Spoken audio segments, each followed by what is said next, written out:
that's not what is important. What is important is the number that will be successful. Like there, we are almost having all of them successful. Yes. Those 3 that are there, we have left them now to do what? To continue to suck from their mother until they will get to a size who can do what? By the end of the month, they should no longer be there. They can get their mother back and do what? And cross her. Now the males are already becoming many. So we're already having their 2 males there. Yes. And there are several other males that have already what? Now these males that are fertilizing, we can leave them if we want. And then the new males that are coming, we sell. But if we don't want, since they're already big and we already have other males that are good spacing, we sell them.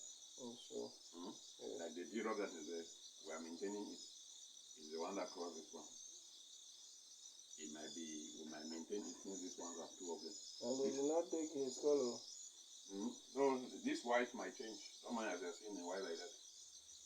The other ones when they deliver, they were not that white now. It's as they grow up that they will do what?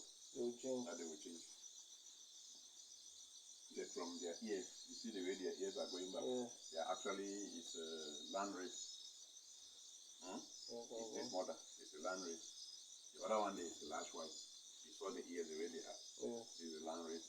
So they have picked the Landrace from the ears. They have picked the Landrace and the what? Large white. Large white Landrace, not just that, and the Duroc. They are seeing the one that the ears are falling. Yeah. This one. Look this one, the ears are standing. Look at this one. They are doing what? They are already falling. Look at that one, they are already falling. So we thank God for the crossbreed. The Duroc